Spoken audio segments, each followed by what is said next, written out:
আমি খেয়ালই করিনি কখন সে আমার সামনে এসে দাঁড়িয়েছে। শুধু দেখলাম সে আমার সামনে আমার দিকে একটা বই এগিয়ে দিচ্ছে। কি বলবো কিছু বুঝতে না পেরে আগে বইটা নিয়ে নিলাম। এটা তোমার কাজে লাগবে।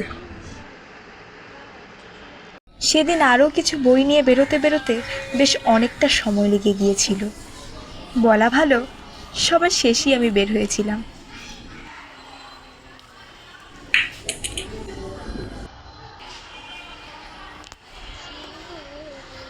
প্রথমবার আমার হাতের খুব কাছে এলো তার হাত। সাবধানে।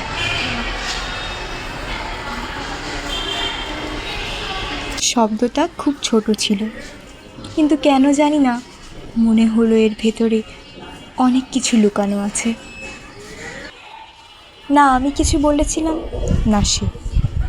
তবুও মনে হলো কিছু যেন একটা হয়ে গেল, যেটার কোনো নাম নেই এখনো।